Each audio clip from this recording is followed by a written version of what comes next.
Welcome to examination. இந்த வீடியோல நம்ம டெஸ்ட் நம்பர் 9க்கான மாடல் ஆன்சர் வந்து பார்க்க போறோம். முதல் question, list out the applications of stem cell technology. Stem cell தொழில்நுட்பத்தின் பயன்பாடுகளை பட்டியலிடுக. வழக்கம் போல நாம ஒரு கேள்வி தமிழ்லயும் ஒரு கேள்வி இங்கிலீஷ்லயும் பார்த்துருவோம். முதல்ல ஸ்டெம் செல் தமிழ்ல பார்த்தோம்னா குருத்தணு அப்படின்னு சொல்லுவாங்க. பட் ஒவ்வொரு இடத்துலயும் அதை போடணும் அப்படிங்கிற அவசியம் இல்ல. நீங்க தங்கிலீஷ்லயே ஸ்டெம் செல் அப்படிங்கிறத கூட போடலாம். ஸ்டெம் செல் அப்படிங்கிறது ஒரு குழந்தை வந்து பிறக்கும்பொழுது அதோட தொப்புள் கொடியில இருக்கிற அந்த செல் தான் ஸ்டெம் செல் அப்படிமோ. ஸோ இது வந்து ஒரு பல செல் உள்ள விலங்கினத்தின் பகுத்தறிய இயலாத அணு ஆகும் அப்படின்னு சொல்லியிருப்பாங்க. ஸோ அந்த செல்லை பயன்படுத்தி உடலுடைய பல்வேறு பாகங்கள் வந்து உற்பத்தி பண்ண முடியும் அப்படிங்கிறதுனால இது வந்து முக்கியத்துவம் பெறுது. இந்த ஸ்டெம் செல் அப்படிங்கிற அந்த வார்த்தையை முதலில் உருவாக்கியவர் அலெக்சாண்டர் மேக்சிமோ அப்படிங்கிற ஒருத்தர் தான். ஸோ இதை இந்த டீட்டெயில போட்டுட்டு நம்ம அடுத்தது கொஸ்டினை டைரக்டா அட்ரஸ் பண்ண ஆரம்பிக்கிறோம். ஸ்டெம் செல்லின் பல்வேறு பயன்பாடுகள். முதல்ல மீளுருவாக்க மருந்துகள், ரீஜெனரேட்டிவ் மெடிசன்ஸ் வந்து டிஷ்யூஸ் வந்து அதுக்கான ட்ரீட்மெண்ட் எல்லாமே பண்றாங்க. உடம்புல ஏதாவது ஒரு பகுதி பாதிக்கப்பட்டிருந்தா அதை ரீஜெனரேட் பண்ண முடியும், மீளுருவாக்கம் செய்ய முடியும். முக்கியமா இதயம், கணையம் இந்த மாதிரி நிறைய உறுப்புகளை வந்து புதுசா வந்து ரீஜெனரேட் அந்த ஸ்டெம் செல் அந்த குழந்தையோட ஸ்டெம் செல்லை பாதுகாத்து வச்சிருந்தா அதன் மூலமா பிற்காலத்தில் பண்ண முடியும். கிரையோஜெனிக் டெம்பரேச்சர்ல வச்சிருந்தா அப்படிங்கிறதா. அடுத்ததா ஜெனடிக் ட்ரீட்மெண்ட், அந்த மரபணு சிகிச்சை வந்து பண்ண முடியும். மரபணு சார்ந்த குறைபாட்டோட இருக்கிறவங்களுக்கு இதை சரி பண்ண முடியும். முக்கியமா ஹீமோஃபிலியா இந்த மாதிரி ரத்தம் சம்பந்தமான குறைபாடுகளை வந்து சரி பண்ண முடியும். டிஷ்யூ இன்ஜினியரிங், ஸ்டெம் செல்லை வந்து பயன்படுத்தி செயற்கையான உறுப்புகளை வந்து உடம்புல வந்து உற்பத்தி பண்ணி அதை வந்து அந்த பர்சனுக்கு வந்து கொடுக்கலாம் அப்படிங்கிறது. அடுத்ததான் நோய் குணப்படுத்துதல் அந்த கேட்டகரிக்கு வரும்போது டைப் 1 டயபெட்டிஸ் வகை 1 நீரிழிவு நோய், அதுல வந்து பீட்டா செல் உற்பத்தி, இன்சுலின் உற்பத்தி செல் இதை வந்து உற்பத்தி பண்றதுக்கு பயன்படுத்துறாங்க. அதே போல ரத்த சிக்கல்கள் இருக்கிற பிரச்சனைகள் வந்து சரி பண்ணலாம். லுக்கோமியா அப்படிங்கிறதும் பிளஸ் வந்து இந்த ரத்த சோகை அப்படிங்கிற அந்த ஒரு ப்ராப்ளம் எல்லாத்தையுமே வந்து நம்ம சரி பண்ணலாம் அப்படிங்கிறத சொல்றாங்க. அடுத்ததா மெடிசன்ஸ் வந்து கிரியேட் பண்றதுக்கு, மருந்துகள் வந்து உற்பத்தி பண்றதுக்கு வந்து ஒரு நோயை வந்து எப்படி இருக்கு அப்படிங்கறத அதை வந்து ஒரு உருவகப்படுத்தி அதனுடைய வளர்ச்சி எப்படி இருக்கு அப்படிங்கறத பொறுத்து அந்த மெடிசன்ஸ் வந்து நம்மளால வந்து கிரியேட் பண்ண முடியும் அப்படிங்கிறது சொல்றாங்க. ஸோ அதுக்கான மாடல்ஸ் எல்லாமே எப்படி கிரியேட் பண்ணலாம் அப்படிங்கிறதும், அதே போல அழகு சாதன பொருட்கள் அதை வந்து உருவாக்குறதுக்கும், அதே போல ஏதாவது வந்து ஒரு ஃபயர் ஆக்சிடென்ட்ல யாரோ ஒருத்தரோட அந்த தோல் வந்து அந்த பகுதியெல்லாம் பாதிப்படைஞ்சிருச்சு அப்படின்னா அதை மீளுருவாக்கம் பண்றதுக்கும் முடி வளர்ச்சி இதுக்கும் வந்து இந்த ஸ்டெம் செல் ஆனது பயன்படுகிறது. அதே போல முன்னாடி சொன்ன மாதிரி உறுப்பு மாற்று அறுவை சிகிச்சைக்கும் இது வந்து பயன்படுது. உயிரணுக்கள் குறைபாடு ஏதாவது இருந்துச்சு அப்படின்னா அந்த உயிரணுக்கள் குறைபாடு சரி செய்யறதுக்கும் இதை வந்து பயன்படுத்துறாங்க. அதே போல இது ரெலவெண்டா கவர்மெண்ட் என்ன மெஷர்ஸ் எடுத்திருக்காங்க அப்படின்னு பார்த்தோம்னா, Indian council for medical research அவங்க ஸ்டெம் செல் வழிகாட்டல் அறிக்கை வந்து ஒன்று கொடுத்திருக்காங்க. ஸோ இதுதான் இந்த கேள்விக்கான ஒரு பேசிக்கான ஒரு ஸ்ட்ரக்சர் கொடுத்திருக்காங்க. நீங்க இதை இன்னும் கொஞ்சம் improve பண்ண try பண்ணுங்க. இரண்டாவது கேள்வி, what is genetically modified organism, discuss its social and economical impact of Indian society. மரபணு மாற்றப்பட்ட உயிரினம் என்றால் என்ன, இந்திய சமூகத்தில் அதன் சமூக மற்றும் பொருளாதார தாக்கங்களை பற்றி விவாதி அப்படின்னு சொல்லி கொடுத்திருக்காங்க. ஸோ இந்த கேள்வி நம்ம இங்கிலீஷ்ல பார்த்துருவோம். ஜெனடிகலி மாடிஃபைட் ஆர்கானிசம், ஜிஎம்ஓ அப்படின்னு சொல்லியிருக்கோம். இதுக்கு ஒரு பேசிக்கான ஒரு டெஃபினிஷன் அப்படிங்கிறது கொடுத்துருவோம். ஸோ இந்த GM is any living organism such as plant, animal or micro organism whose genetic materials alter using genetic engineering technology. So genetic engineering technology பயன்படுத்தி அந்த genetic material DNA எல்லாம் இருக்கு அப்படின்னா அதை ஆல்டர் பண்றோம். இது இந்த டெஃபினிஷன்ஸ் வந்து கொடுத்துருக்கோம். இன்னும் சிம்பிளிஃபைட் டெஃபினிஷன் உங்களுக்கு கிடைச்சிச்சு அப்படின்னா அதை வந்து நீங்க மார்க் பண்ணி வைங்க. பிடி காட்டன். ஸோ அடுத்து பார்த்தோம்னா பிடி காட்டன் பேசிலஸ் துரிஞ்சியசிஸ் அப்படிங்கிறோம்.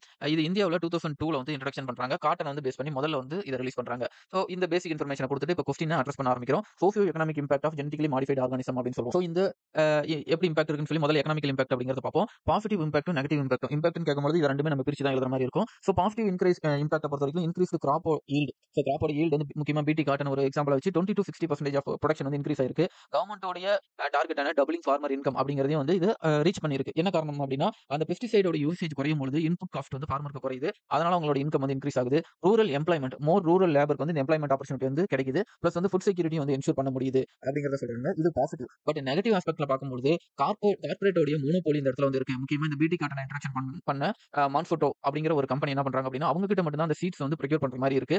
காஸ்ட் ஆஃப் சீட் வந்து இன்க்ரீஸ் ஆக ஆரம்பிச்சிச்சு. சீட் வந்து ஹை காஸ்டா இருக்கு. அதே போல ட்ரெடிஷனல் பிராக்டிஸ் வந்து டிஸ்டர்ப் பண்ண ஆரம்பிக்குது. ஸோ இதனால என்ன ப்ராப்ளம் வருது அப்படின்னா சீட் சாவர்னிட்டி. இது வந்து ஒரு கீவேர்டாக நீங்க யூஸ் பண்ணி ஒரு ஆன்சர் பில்ட் பண்ணலாம். கொஸ்டின் கூட இந்த மாதிரி கேட்கும். சீட் சாவர்னிட்டி அப்படின்னா என்ன அப்படிங்கிறது.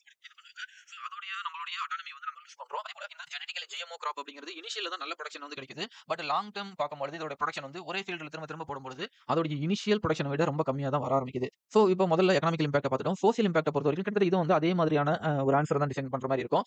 இதுல பாசிட்டிவ் ஆஸ்பெக்ட் பொறுத்த வரைக்கும் ஃபார்மர்ஸோட லைவ்லிஹுட் வந்து இன்க்ரீஸ் ஆகுது. ஏன்னா இன்கம் இன்க்ரீஸ் ஆகும்போது சொசைட்டியில் அவங்களோட லைவ்லிஹுட் இன்க்ரீஸ் ஆகுது. ஹெல்த் ரிலேட்டடான இஷ்யூஸ் வந்து ஓரளவுக்கு முதல்ல குறையுது அப்படின்னு சொல்லியிருக்காங்க. ஏன்னா அந்த பெஸ்டிசைடோட யூசேஜ் வந்து குறைச்சலா யூஸ் பண்ணும்போது அங்க இருக்க அந்த ஃபீல்டுல உமனோட ஹெல்த் சேஃப்டி வந்து இன்க்ரீஸ் ஆகுது அப்படின்னு சொல்றாங்க. எதனால ஏன் உமன் அப்படிங்கிற ஸ்பெசிஃபிக்கா சொல்றாங்க அப்படின்னா இந்தியாவை பொறுத்த வரைக்கும் இந்த ஃபார்மிங் அப்படிங்கிற ஒரு விஷயத்துல மேலோட ஃபீமேலோட பார்ட்டிசிபேஷன் ரொம்ப அதிகமா இருக்கு. Even though they are not yet recognised, but அவங்களோட பார்ட்டிசிபேஷன் அதிகமா இருக்கு. ஸோ அதனால அவங்களுடைய நெகட்டிவ் இம்பாக்ட் பொறுத்த வரைக்கும் அது உமனுக்கு தான் அதிகமா போய் சேருது. ஸோ அதுல பாசிட்டிவ் என்ன இருக்குங்கிற சொல்லியிருக்கோம்.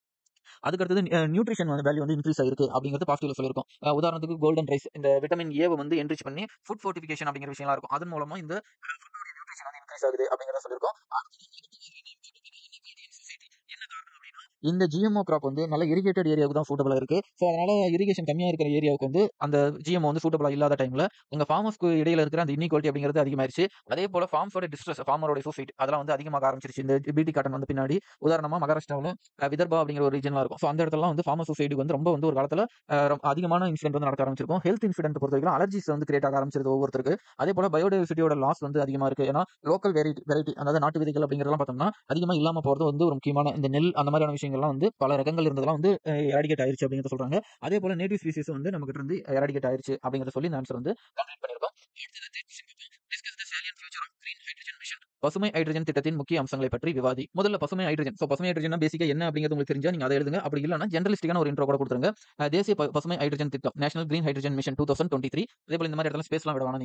நீங்க அதை கொஞ்சம் கன்ஸ்டன் பண்ணி எழுதுங்க. இது எந்த ministry? New and renewal energy. இவங்க தான் வந்து இந்த நேஷனல் கிரீன் எனர்ஜி மிஷன் இது எல்லாத்தையுமே வந்து ஓவர்சீஸ் பண்றாங்க. புதிய மற்றும் புதுப்பிக்கத்தக்க ஆற்றல் அமைச்சகம். இப்போ கொஸ்டின் அட்ரஸ் பண்றோம். முதல்ல பசுமை ஹைட்ரஜனை பொறுத்த வரைக்கும் நம்ம என்ன அப்படின்னா பயன்பாடு அதுக்கு அடுத்தது அதை எக்ஸ்போர்ட் பண்றதுக்கான ஒரு ஹப்பா மாத்தணும் அப்படிங்கிறதா. இதை 2 ஸ்டேஜா கிளாஸிஃபை பண்ணிருக்காங்க. 2022 இருந்து 25 வரைக்கும் இனிஷியல் ப்ரொடக்ஷன் அப்படிங்கிறது பண்றதுக்காகவும், அடுத்ததா 26 இருந்து 29 வரைக்கும் ஸ்டேஜ் 2 அப்படிங்கிறத கொண்டு போறதுக்காகவும் இது வந்து கொண்டு வராங்க. அடுத்ததா சைட் அப்படிங்கிற ஒரு இனிஷியேட்டிவ் பசுமை ஹைட்ரஜன் மாற்றம் திட்டத்துக்கான மூலோபய தலையீடு ஸ்ட்ராட்டஜிக்கல் இன்டர்வென்ஷன் அப்படிங்கிறது இதை கொண்டு வராங்க. இது எதுக்காக அப்படின்னா உள்நாட்டுல நம்மளுடைய ஹைட்ரஜன் கிரீன் ஹைட்ரஜன் வந்து உற்பத்தி பண்றதுக்கான ஒரு இனிஷியேட்டிவா இருக்கு.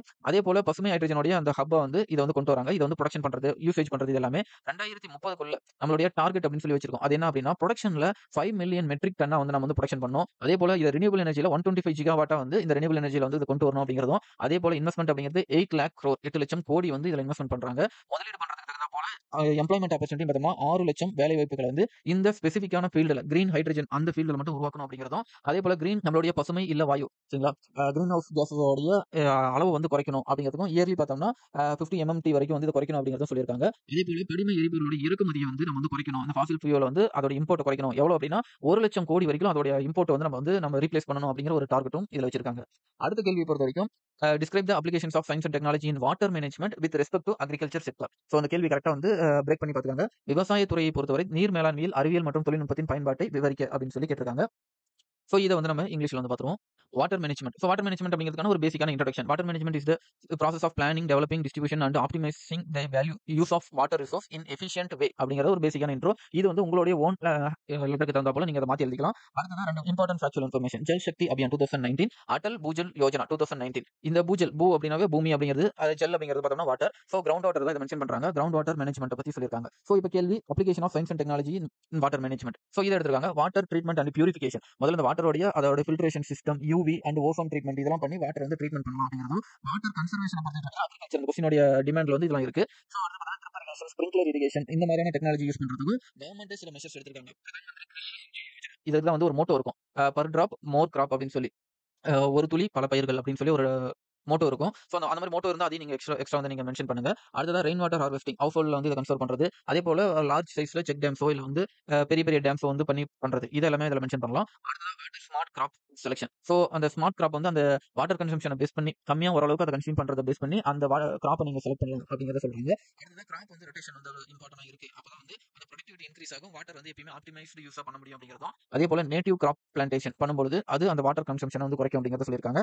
அடுத்ததா வாட்டர் அதாவது வேஸ்ட் வாட்டர் ட்ரீட்மெண்ட் பொறுத்த வரைக்கும் இதோட ஸ்டேஜ் அதில் பிரைமரி ட்ரீட்மெண்ட் எப்படி பண்ணுவாங்க அப்படின்னா சஸ்பெண்டட் பார்ட்டிகல் மேட்டர் வந்து ரிமூவ் பண்றது. இது ஃபர்ஸ்ட் லெவலையும். செகண்ட் லெவலில் பார்த்தோம்னா பயாலஜிக்கல் ட்ரீட்மெண்ட் மூலமாகவும், தேர்ட் லெவலில் யூவி, குளோரின், ஓசோன் இது மூலமாகவும் இந்த வாட்டர் வந்து பியூரிஃபை பண்ணலாம். அடுத்ததா இந்த வாட்டர் ரிசோர்ஸ் ஐடென்டிஃபை பண்றதுக்காக remote sensing and geographical information சிஸ்டத்தெல்லாம் வந்து பயன்படுத்தலாம். வாட்டர் பாடிஸ் வந்து மேப்பிங் பண்றதும், அதே போல வறட்சியான பகுதிகளை வந்து அக்சஸ் பண்றது. ப்ளஸ் வந்து பார்த்தோம்னா இதெல்லாம் எப்படி இருக்குங்கிறத அதை வந்து அசஸ் பண்ணி அதுக்கான சொல்யூஷன் கொடுக்கலாம். ரியல் டைம் டேட்டா இந்த அட்வான்ஸ் டெக்னாலஜி மூலமா கிடைக்குது. ஸ்மார்ட் இரிகேஷன் சிஸ்டம் அதன் மூலமா சாயிலோட மாய்ஸ்டர் கண்டிஷனை பொறுத்து அங்க எப்படிலாம் நம்ம இரிகேஷன் பண்ணலாம் அப்படிங்கிறது நம்ம ஒரு கன்க்ளூஷன் எடுக்கலாம். அதே போல ஆர்டிஃபிஷியல் இன்டெலிஜென்ட், ஐஓடி இந்த மாதிரி டெக்னாலஜி யூஸ் பண்ணி நம்ம வாட்டர் வந்து எஃபிஷியன்ட் மேனர்ல யூஸ் பண்ணலாம். அடுத்ததான் நம்மளுடைய biological oxygen demand, chemical oxygen demand இதை பொறுத்து அந்த வாட்டர் வந்து நம்ம எப்படி வந்து கொண்டு போகலாம் அப்படிங்கிறதும்.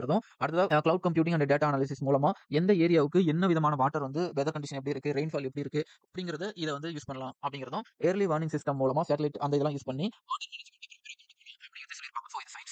வாட்டர் மேனேஜ்மெண்ட் இந்த 3 இந்தியாவையுமே அட்ரஸ் பண்ற மாதிரி அந்த கண்டென்ட் எல்லாமே நம்ம கொண்டு வந்திருக்கோம். அடுத்தது கவர்மெண்ட் இதுக்கு என்னென்ன மெஷர்ஸ்லாம் எடுத்திருக்காங்க அப்படிங்கும்போது நேஷனல் வாட்டர் மிஷன் அப்படிங்கிறது கொண்டு வந்திருக்காங்க. இதன் மூலமா வாட்டருடைய யூசேஜ் வந்து எஃபிஷியன்சி 20% வரைக்கும் இன்க்ரீஸ் பண்ண முடியும் அப்படிங்கிறதும், நமாமி கங்கா ப்ரோக்ராம் அப்படிங்கிறதும் இந்த கங்கா வாட்டர் வந்து கிளீன் அண்ட் ரிஜெனரேட் பண்றதுக்காகவும்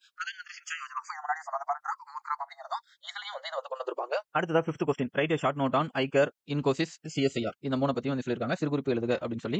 ஸோ இதை வந்து நம்ம தமிழ் மீடியத்தில் வந்து பார்த்துருவோம். ஸோ முதல்ல eye care Indian council for agriculture research அப்படின்னு இருக்கும். நீங்கள் தமிழில் இதை வந்து எக்ஸ்பேண்ட் பண்ணி எழுதுற மாதிரி இருக்கும். இந்திய வேளாண் ஆராய்ச்சி கவுன்சில் அப்படிங்கிறது இது எப்போ உருவாக்குனாங்க அப்படிங்கிறதுல இருந்து பேசிக்கான ஃபேக்ட் தான் நம்ம இதில் போட்டிருக்கோம். ஜூலை 16, 1929 வந்து உருவாக்கப்பட்டிருக்கும். இதோடைய பழைய பெயர் வேளாண் ஆராய்ச்சிக்கான இம்பீரியல் கவுன்சில் அப்படிங்கிறது. இதனுடைய தலைமையிடம் புதுதில்லியிலும். இது எந்த மாதிரி ரெஜிஸ்ட்ரேஷன் பண்ணியிருக்காங்க அப்படின்னா சங்கங்கள் பதிவு சட்டம் 1860 அடிப்படையில் வந்து பண்ணியிருக்காங்க. சொசைட்டி ரெஜிஸ்ட்ரேஷன் ஆக்ட் அப்படி அதுக்கு கீழே. அதே போல இதோடைய துறை எந்த துறைக்கு கீழே இருக்குன்னா விவசாய ஆராய்ச்சி மற்றும் கல்வி நிலையங்கள் இந்த துறைக்கு கீழே இருக்கு. இதோட முக்கியமான பணிகள் முதல்ல பார்த்தோம்னா கிரீன் ரெவல்யூஷன் உணவுதான உற்பத்தியை 6.2 மடங்கு வந்து அதிகரிச்சிருக்கு. தோட்டக்கலைத்துறை, மீன்வளத்துறை, பால்வளத்துறை இது எல்லாத்துலயுமே வந்து இதோட பங்கு வந்து முக்கியமா வந்து பங்களிச்சிருக்காங்க. இதனுடைய செயல்பாடுகள் பொறுத்த வரைக்கும் விவசாயம், தோட்டக்கலை, விலங்குகள் சார்ந்த ஆராய்ச்சி மற்றும் மேம்பாடு.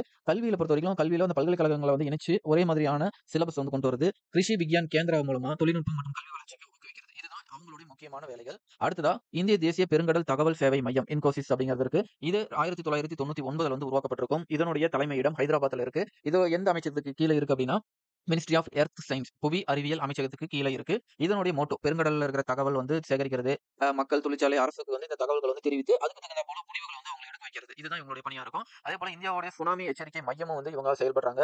அதே போல மீன்வள மையமாகும். மீன்கள் வந்து பார்த்தோம்னா எந்தெந்த இடத்துல வந்து அந்த மீன் வளங்கள் இருக்குன்னு சொல்லி ஃபிஷருக்கு வந்து சொல்லிட்டோம் அப்படின்னா அவங்க அந்த ஏரியாவில் அதுக்கு தகுந்த போல அவங்களுடைய முயற்சிகளை வந்து செய்வாங்க. கடல் சார்ந்த முன்னறிவிப்புகள் அது வந்து கடற்பயணங்கள் வந்து போறவங்களா இருக்கட்டும், இல்ல கடற்படையா இருக்கட்டும், இல்ல வேற சுற்றுலாவுக்கு போறவங்களா இருக்கட்டும், இவங்க எல்லாருக்குமே இந்த தகவலை தெரிவிக்கிறது இதோட முக்கியமான பணி. அதே போல கடலை வந்து கண்காணிக்கிறது. கடல் மேல்பரப்பு எப்படி இருக்கு, எலினோ லானினோ எஃபெக்ட்டுக்கான பாசிபிலிட்டிஸ் இருக்கா, அந்த இன்ஃபர்மேஷன்ஸை மற்ற இன்ஸ்டிடியூஷன்ஸ் கூட ட்ரான்ஸ்ஃபர் பண்றதுக்கு என்ன மெத்தடோ அது எல்லாமே அவங்க பார்ப்பாங்க. ஸோ இதுதான் இவங்களுடைய வேலை. அடுத்ததா CSIR council for scientific and industrial research அறிவியல் மற்றும் தொழில்துறை ஆராய்ச்சி கவுன்சில். இது 1942 ஆண்டு தொடங்கப்படுது. புதுடில்லி வந்து இதோடைய தலைமையிடமா இருக்கு. இதனுடைய துறை பார்த்தோம்னா இது வந்து அறிவியல் மற்றும் தொழில்நுட்ப அமைச்சகத்துக்கு கீழே இருக்கு. இதனுடைய குறிக்கோளை பொறுத்த வரைக்கும் பல்வேறு துறையில வேரியஸ் டிபார்ட்மெண்ட் வந்து இன்டகிரேட் பண்ணி சயின்ஸ் அண்ட் டெக்னாலஜி இன்னோவேஷன் வந்து அதில் இம்ப்ளிமெண்ட் பண்றதா இருக்கும். இதோடைய கோர் ஆக்டிவிட்டி அப்படின்னு பார்த்தோம்னா ரிசர்ச் அண்ட் டெவலப்மெண்ட் ஆராய்ச்சி மேம்பாடு, தொழில்நுட்ப பகிர்வு, மனிதவள மேம்பாடு. அதே போல இவங்களுடைய ஆய்வகங்கள் வந்து இந்தியா முழுவதும் 38 தேசிய ஆய்வகங்கள் வந்து நேஷனல் லேப்ஸ் வந்து வச்சிருக்காங்க. ஸோ இவங்களுடைய இனிஷியேட்டிவ் பார்த்தோம்னா சிஎஸ்ஐஆரோட அரோமா திட்டம் அப்படின்னு சொல்லி 2016 அதே போல இந்த ஓப்பன் லேப் அப்படிங்கிறது, அதே போல வந்து பார்த்தோம்னா இந்த மருந்தக திட்டங்கள் இது எல்லாமே இவங்களுடைய இனிஷியேட்டிவ்க்கு கீழே கொண்டு வரப்பட்டது.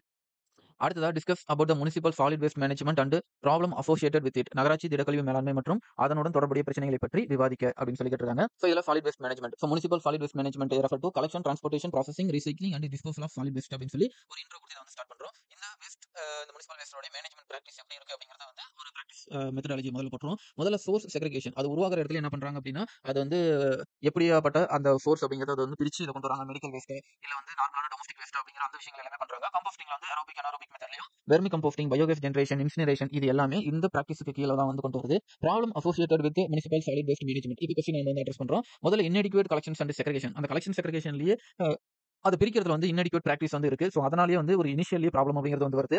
Improper disposal method. ஸோ அது வந்து பார்த்தோம்னா ஓப்பன் லேண்ட்ஃபில் வந்து அதை டம்ப் பண்ணிடுறது, அது வந்து வாட்டர்ல வந்து கலந்து விட்டுறது. இந்த வேஸ்ட் வாட்டர்லாம் இருக்கு திருப்பூர் அந்த மாதிரி ஏரியாவெல்லாம் அந்த சாயப்பட்டறைகள் வந்து அந்த வாட்டரை ட்ரீட்மெண்ட் பண்ணாம இது பண்ணிடுறது. இல்ல வேற சாலிட் வேஸ்ட் இருக்கு அப்படின்னா மற்ற ஊர்கள் அதை வந்து எரிச்சிடறாங்க. இந்த மாதிரியான விஷயங்கள் இருக்கிறதுனால லேண்ட், ஏர், வாட்டர் இது எல்லாமே பொல்யூஷனுக்கு வந்து வர ஆரம்பிச்சிருது. அதே போல லேக் ஆஃப் இன்ஃப்ராஸ்ட்ரக்சர். நம்மளுடைய உட்கட்டமைப்பு வசதிகள் வந்து இந்த வேஸ்ட் ட்ரீட்மெண்ட்ல ரொம்ப வந்து லோவா தான் இருக்கும் compare to developed country. So அது வந்து ரீசைக்ளிங் ஃபெசிலிட்டி வந்து இல்லாம இருக்கு. அதே போல ஃபினான்ஷியல் கன்ஸ்ட்ரைனும் இருக்கு. பட்ஜெட் அலோகேஷன் முனிசிபாலிட்டி கிட்ட ரொம்ப கம்மியா தான் இருக்கு. அந்த கம்மியான அமௌண்ட் வச்சு அவங்க இன்னும் நிறைய ஒர்க் வந்து பண்ண வேண்டியது இருக்கு. டெக்னாலஜி வைஸும் பார்த்தோம் அப்படின்னா அவங்களுக்கு வந்து அது ரீச் ஆகாம இருக்கு. பிளஸ் வந்து பப்ளிக்கும் அவேர்னஸ் அப்படிங்கிறது வந்து ரொம்ப கம்மியா இருக்கு. பொது இடத்துலயே வந்து அந்த வேஸ்ட் வந்து டிஸ்போஸ் பண்றது, அந்த கிளீன் என்வரன்மெண்ட் அப்படிங்கிறது வந்து இல்லாம இருக்கிறது வந்து மேஜரான இஷ்யூவா இருக்கும். இன்எஃபிஷியன்ட் இன்ஸ்டிடியூஷனல் ஃப்ரேம் ஒர்க் அப்படின்னு சொல்றாங்க. அர்பன் கவர்னன்ஸ்ல poor planning and lack of coordination வந்து இருக்கு வேரியஸ் டிபார்ட்மெண்ட்டுக்குள். ஏன்னா சென்ட்ரல் கவர்மெண்டோட ஆர்கனைசேஷன் ஒர்க் பண்ணுவாங்க, ஸ்டேட் கவர்மெண்ட் ஒர்க் பண்ணுவாங்க, லோக்கல் கவர்மெண்ட் ஒர்க் பண்ணுவாங்க. ஸோ அவங்களுக்குள்ள அந்த கோஆர்டினேஷன் வந்து இல்லாததுனால அந்த பிளானிங் மெத்தடாலஜி வந்து மாறுது. ஸோ இது வந்து முக்கியமான ப்ராப்ளமா இருக்கு. அடுத்ததா ஹெல்த் அசார்ட்ஸ் வந்து இருக்கு. முக்கியமா அந்த பெஸ்ட் வந்து வருது, டிசீஸ் வருது, வாட்டர் போன் டிசீஸ் வந்து ஸ்ப்ரெட் ஆகுது. இது எல்லாமே இந்த மாதிரி வேஸ்ட் டிஸ்போசல் ப்ராப்பரா ட்ரீட் பண்ணாதனால வர விஷயங்கள். அடுத்தது என்வரன்மெண்டல் இம்பாக்ட் பொறுத்த வரைக்கும் high level of emission and methane இது வந்து ஒரு மேஜரான ப்ராப்ளமா இருக்கு. அதே போல கான்ட்ரிபியூட் டு கிளைமேட் சேஞ்ச் இது வந்து அவங்களோட ப்ராப்ளமா இருக்கு. சரி இதெல்லாம் ப்ராப்ளம் சொல்றோமே, இதுக்காக கவர்மெண்ட் என்ன வந்து மெஷர்ஸ் வந்து எடுத்திருக்காங்க அப்படிங்கிறத பார்த்தோம் அப்படின்னா ஸ்வச் பாரத் மிஷன் அப்படின்னு சொல்லி 1, 2 அப்படின்னு சொல்லி வரிசையா வந்துட்டே இருக்கு. ஸோ இதுல முக்கியமா public awareness, infrastructure development both private and public infrastructure வந்து டெவலப் பண்ணிட்டு இருக்காங்க. ஸ்மார்ட் சிட்டி மிஷன் 2015 சொன்ன அந்த மிஷன் படி அர்பன் சாலிட் வேஸ்ட் மேனேஜ்மெண்ட்டுக்கான ரோல் இம்பார்ட்டன்ட் அமௌண்ட் அலோகேஷன் பண்றதும் அதுக்கான ரெஸ்பான்சிபிலிட்டிஸையும் வந்து அதில் இன்க்ரீஸ் பண்ணிருக்காங்க. இந்த ஸ்வச் பாரத் 2.0 இதுல வந்து வேஸ்ட் வாட்டர் மேனேஜ்மெண்ட் பத்தி முக்கியமான விஷயங்கள்லாம் பேசியிருக்காங்க. அடுத்ததா Atal mission for regeneration and urban transformation இதுல ஸ்மார்ட் இன்ஃப்ராஸ்ட்ரக்சர், அதோட லைஃபோட குவாலிட்டி வந்து இன்க்ரீஸ் பண்றது, இந்த மாதிரி விஷயங்கள் வந்து பேசி இதை வந்து இந்த ஆன்சர் வந்து கம்ப்ளீட் பண்ணிருப்போம். நீங்க இதை கன்க்ளூஷன் போட்டும் டைம் இருக்கு அப்படின்னா நீங்க அந்த மாதிரி கன்க்ளூட் பண்ணலாம். அப்படி இல்லைனா இன்ட்ரோடக்ஷன் எடுத்துட்டு நேரா கொஸ்டின் மட்டுமே நீங்க ஃபுல்லா அட்ரஸ் பண்ணி அந்த ஆன்சர் வந்து கம்ப்ளீட் பண்ணலாம். ஸோ அடுத்த வீடியோவில் நெக்ஸ்ட் கொஸ்டினுக்கான ஆன்சர் டிஸ்கஷன் பார்ப்போம். தேங்க்யூ.